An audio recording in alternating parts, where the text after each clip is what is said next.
ಸೇರಿದ ಎಲ್ಲ ಕಾರ್ಯಕರ್ತರು ಆ ಮಸೀದಿಯ ಮುಂದೆ ಖಂಡಿತವಾಗಿಯೂ ಹನುಮಾನ್ ಚಾಲಿಸ ಪಠಣ ಮಾಡೇ ಮಾಡ್ತಾರೆ. ಇವತ್ತು ಕೈಯಲ್ಲಿ ಕೇವಲ ಧ್ವಜ ಇದೆ, ಆದರೆ ಇನ್ನೊಂದು ಸಲ ಹನುಮಾನ್ ರಸ್ತೆ ಬದಿಯಲ್ಲಿ ನಮಾಜು ಮಾಡಿದರೆ ಕೈಯಲ್ಲಿ ಧ್ವಜ ಇರಲ್ಲ, ಬದಲಾಗಿ ಕೈಯಲ್ಲಿ ದಂಡ ಇರುತ್ತೆ. ಇದು ನಿನ್ನೆ ಶುಕ್ರವಾರದಂದು ಮಂಗಳೂರಿನ ತಾಲೂಕು ಕಚೇರಿ ಮುಂಭಾಗ ಬಜರಂಗ ದಳದ ಮುಖಂಡ ಪುನೀತ್ ದತ್ತ ಅವರ ಪ್ರತಿಭಟನೆಯ ನೆಪದಲ್ಲಿ ಮುಸ್ಲಿಮರಿಗೆ ಹಾಕಿದ ಬೆದರಿಕೆಯ ಮಾತುಗಳು. ಪ್ರತಿಯೊಂದು ಮಸೀದಿ ಮುಂಭಾಗದಲ್ಲಿ ಹನುಮಾನ್ ಚಾಲೀಸ ಪಠಣ ಮಾಡುತ್ತೇವೆ, ನಮ್ಮ ಮಾತು ಕೇಳದಿದ್ದಲ್ಲಿ ಇವತ್ತು ನಮ್ಮ ಕೈಯಲ್ಲಿ ಇರುವ ಧ್ವಜದ ಬದಲಿಗೆ ದಂಡ ಬರಲಿದೆ ಎಂದು ಪುನೀತ್ ದತ್ತ ಅವರ ನೇರವಾಗಿ ಬೆದರಿಕೆ ಹಾಕಿದ್ದಾನೆ. ಈ ಬೆದರಿಕೆ ಹಾಕುವಾಗ ಪೊಲೀಸರು ಕೂಡ ಸ್ಥಳದಲ್ಲಿದ್ದರು. ವಿಎಚ್ಪಿ ಬಜರಂಗ ದಳ ಪ್ರತಿಭಟನೆಗೆ ಅನುಮತಿಯನ್ನೂ ಪಡೆದಿರಲಿಲ್ಲ. ಆದರೂ ಈವರೆಗೆ ಆತನ ವಿರುದ್ಧ ಪೊಲೀಸರು ಯಾವುದೇ ಕಾನೂನು ಕ್ರಮ ಕೈಗೊಂಡಿಲ್ಲ, ಎಫ್ಐಆರ್ ದಾಖಲಾಗಿಲ್ಲ. ಹೀಗೆ ಬಹಿರಂಗವಾಗಿಯೇ ಕೋಮು ಹಿಂಸೆಗೆ ಪ್ರಚೋದನೆ ನೀಡುತ್ತಿದ್ರೂ ಬಂಧನ ಆಗಲಿಲ್ಲ. ಮಂಗಳೂರಿನ ಕಂಕನಾಡಿ ಮಸೀದಿ ಪಕ್ಕದ ರಸ್ತೆಯಲ್ಲಿ ನಮಾಜ್ ಮಾಡಿದ ವಿಚಾರವಾಗಿ ಬಿಜೆಪಿ ಐಟಿ ಸೆಲ್ ಮಾಡಿದ್ದ ವಿಡಿಯೋ ವೈರಲ್ ಆಗುತ್ತಿದ್ದಂತೆ ಮಂಗಳೂರು ನಗರ ಕಮಿಷನರ್ ಸ್ವಯಂ ಪ್ರೇರಿತ ಪ್ರಕರಣ ದಾಖಲಿಸಿದ್ರು. ಅದಕ್ಕೆ ವ್ಯಾಪಕ ಆಕ್ರೋಶ ವ್ಯಕ್ತವಾಗುತ್ತಿದ್ದಂತೆ ಸರ್ಕಾರ ಎಚ್ಚೆತ್ತುಕೊಂಡು ಪೊಲೀಸರು ಬಿ ರಿಪೋರ್ಟ್ ಸಲ್ಲಿಸಿದ್ರು. ಅಲ್ಲದೆ ಸಾಮಾಜಿಕ ಜಾಲತಾಣಗಳಲ್ಲಿ ಕೋಮುದ್ವೇಷ ಹರಡುವ ಪೋಸ್ಟ್ ಹಾಕಿದ್ದ ಶರಣ್ ಪಂಪುವೆಲ್ ಮೇಲೆ ಪ್ರಕರಣ ದಾಖಲಾಗಿತ್ತು.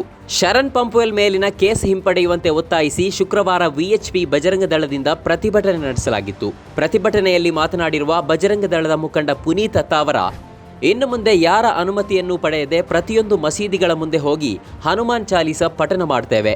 ಇವತ್ತು ಕೈಯಲ್ಲಿ ಧ್ವಜ ಇದೆ, ಇನ್ನು ಮುಂದೆ ದಂಡ ಇರಲಿದೆ ಎಂದು ಬೆದರಿಕೆಯೊಡ್ಡಿದ್ದಾನೆ. ಅಲ್ಲದೆ ಪ್ರಶಾಂತ್ ಪೂಜಾರಿ ಹತ್ಯೆ ಆರೋಪಿಗಳು ಸಿಕ್ಕಿದ್ದು, ಎನ್ಐಎ ತನಿಖೆಯಲ್ಲಿ ಭಯೋತ್ಪಾದಕ ಸಿಕ್ಕಿದ್ದು ಅದೇ ಮಸೀದಿ ಸುತ್ತಲೂ ಇರುವ ಫ್ಲಾಟ್ಗಳಲ್ಲಿ ಅಂತ ಭಾಷಣ ಮಾಡಿದ್ದಾನೆ. ಬಾಲಿಕಾಶ್ರಮ ರಸ್ತೆಯ ಬೋರ್ಡ್ ಅನ್ನು ತೆಗೆಸಿದ್ದು ಆ ಮಸೀದಿಯ ಮೌಲ್ವಿಗಳು ಆ ಜಮಾತಿನಲ್ಲಿರುವವರು ಎಂದಿದ್ದಾನೆ. ಬಾಲಿಕಾಶ್ರಮ ರೋಡಿನಲ್ಲಿರುವ ಆ ಮಸೀದಿಯ ಅಕ್ಕಪಕ್ಕದಲ್ಲಿರುವ ಎಲ್ಲ ಫ್ಲಾಟ್ಗಳಲ್ಲಿ ಯಾರು ತುಂಬಿದ್ದಾರೆ ಅಂದರೆ ಪ್ರಶಾಂತ್ ಪೂಜಾರಿ ಹತ್ಯೆ ಪ್ರಕರಣದ ಆರೋಪಿ ಕೂಡ ಇದ್ದದ್ದು ಅದೇ ಫ್ಲಾಟಿನಲ್ಲಿ. ಮಂಗಳೂರಿನಲ್ಲಿ ರಾಷ್ಟ್ರೀಯ ತನಿಖಾ ದಳ ಬಂದು ರೈಡ್ ಮಾಡಿದಾಗ ಅಲ್ಲಿ ಶಂಕಿತ ಭಯೋತ್ಪಾದಕ ಸಿಕ್ಕಿದ್ದು ಕೂಡ ಅದೇ ಫ್ಲಾಟಿನಲ್ಲಿ ಇದ್ದೇವೆ. ಸುಮಾರು 30-40 ವರ್ಷಗಳಿಂದ ಆ ರೋಡ್ ಬಾಲಿಕಾಶ್ರಮ ರೋಡು ಅಂತ ಇತ್ತು. ಇವತ್ತು ಅದು ಬೋರ್ಡ್ ಇಲ್ಲ, ಆದರೆ ತೆಗೆದವರು ಯಾರು? ಅದೇ ಮಸೀದಿಯ ಏನು ಮೌಲ್ವಿಗಳು ಯಾರಿದ್ದಾರೆ, ಆ ಮಸೀದಿಯ ಜಮಾತಿನ ಪ್ರಮುಖರು ಯಾರಿದ್ದಾರೆ, ಅವರೇ ಇವತ್ತು ಆ ಬೋರ್ಡನ್ನು ತೆಗೆದಿದ್ದಾರೆ. ಅದೇ ಪ್ರತಿಭಟನೆಯಲ್ಲಿ ಮಾತನಾಡಿದ ಸಂಘ ಪರಿವಾರದ ಮತ್ತೋರ್ವ ಮುಖಂಡ ಜಗದೀಶ್ ಶೆಣವ, ರಸ್ತೆಯಲ್ಲಿ ನಮಾಜ್ ಮಾಡಿದವರಿಗೆ ಉತ್ತರ ಪ್ರದೇಶದಲ್ಲಿ ಮಧ್ಯಪ್ರದೇಶದಲ್ಲಿ ಆಗ್ತಿರೋದು ಇಲ್ಲೂ ಆಗಬಹುದು. ಕಮಿಷನರೇ, ನೀವು ಇಲ್ಲಿಯವರಿಗೆ ಸಲಾಂ ಹಾಕಿದರೆ ನಡೆಯಲ್ಲ, ಅಪ್ಪಂದಿರು ಮೇಲಿದ್ದಾರೆ, ಅವರಿಗೂ ಸಲಾಂ ಹಾಕಬೇಕಾಗುತ್ತೆ, ನೆನಪಿರಲಿ ಎಂದು ಪರೋಕ್ಷವಾಗಿ ಗುಂಪು ಹಿಂಸೆಯ ಬೆದರಿಕೆ ಹಾಕಿದ್ದಾನೆ ಹಾಗೂ ಪೊಲೀಸ್ ಆಯುಕ್ತರಿಗೆ ಧಮಕಿ ಹಾಕಿದ್ದಾನೆ. IPS ಅಂದರೆ ಅದು ಕೇಂದ್ರದ್ದು, ನೆನಪಿರಬೇಕು ನಿಮಗೆ.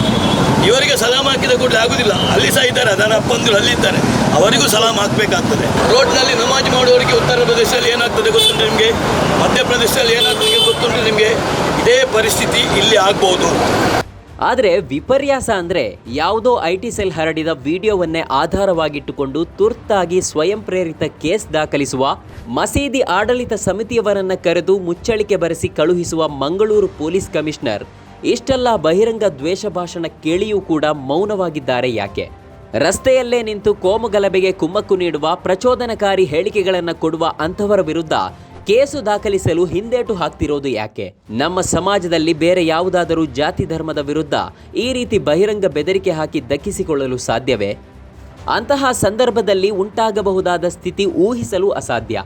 ಮುಸ್ಲಿಮರ ಬಗ್ಗೆ ಏನು ಹೇಳಿದ್ರೂ ಇಲ್ಲಿ ಸುಲಭವಾಗಿ ದಕ್ಕಿಸಿಕೊಳ್ಳಬಹುದು ಎಂಬ ವಾತಾವರಣ ಕಾಂಗ್ರೆಸ್ ಸರ್ಕಾರದ ಅವಧಿಯಲ್ಲಿ ನಿರ್ಮಾಣವಾಗಿದೆ. ಇದಕ್ಕೆ ಹೊಣೆ ಯಾರು? ಮಂಗಳೂರಿನ ಹೃದಯ ಭಾಗದಲ್ಲಿ ಜನರನ್ನ ಗುಂಪು ಸೇರಿಸಿ ಮುಸ್ಲಿಂ ಸಮುದಾಯಕ್ಕೆ ಬಹಿರಂಗ ಬೆದರಿಕೆ ಹಾಕಿದ ಬಜರಂಗ ದಳದ ಪುನೀತ್ ದತ್ತ ಅವರ ಮೇಲೆ ಕೇಸು ದಾಖಲಿಸಲು, ಬಂಧಿಸಲು ಮಂಗಳೂರು ಪೊಲೀಸ್ ಕಮಿಷನರ್ ಅನುಪಮ್ ಅಗರ್ವಾಲ್ರಿಗೆ ಯಾರಾದರೂ ಮನವಿ ನೀಡಬೇಕೆ? ಗೃಹ ಸಚಿವ ಪರಮೇಶ್ವರರಿಗೆ ಈ ಕುರಿತು ಇನ್ನೂ ಮಾಹಿತಿ ತಲುಪಿಲ್ಲವೇ ಎಂದು ಕೇಳಿದ್ದಾರೆ ಡಿವೈಎಫ್ಐ ರಾಜ್ಯಾಧ್ಯಕ್ಷ ಮುನೀರ್ ಕಾಟಿಪಳ್ಳ. ಮಸೀದಿ ಮುಂದೆ ಹನುಮಾನ್ ಚಾಲೀಸ ಪಠಣ ಮಾಡುತ್ತೇವೆ, ಮುಸ್ಲಿಮರ ವಿರುದ್ಧ ದಂಡ ಎತ್ತಿಕೊಳ್ಳುತ್ತೇವೆ ಎಂಬುದು ಕೋಮುಗಲಭೆ ಸೃಷ್ಟಿಗೆ ಕುಮ್ಮಕ್ಕು ಸಂಚು ಅಲ್ಲವೇ? ಗಂಭೀರ ಕ್ರಿಮಿನಲ್ ಒಳಸಂಚು ಇದರ ಹಿಂದೆ ಅಡಗಿಲ್ಲವೇ? ಇದನ್ನೆಲ್ಲ ಪೊಲೀಸ್ ಇಲಾಖೆಗೆ ಮನವರಿಕೆ ಮಾಡಿಕೊಡಲು ಪೊಲೀಸ್ ಕಮಿಷನರ್ ಕಚೇರಿಗೆ ನಿಯೋಗ ಕಟ್ಟಿಕೊಂಡು ಹೋಗಲೇಬೇಕೆ? ಕರಾವಳಿಯ ಕೋಮುವಾದಿ ಶಕ್ತಿಗಳ ಎದುರಾಗಿ ಈ ಸರ್ಕಾರ ದೃಢವಾಗಿ ನಿಲ್ಲಲು ಇನ್ನೆಷ್ಟು ಕಾಲ ಬೇಕು?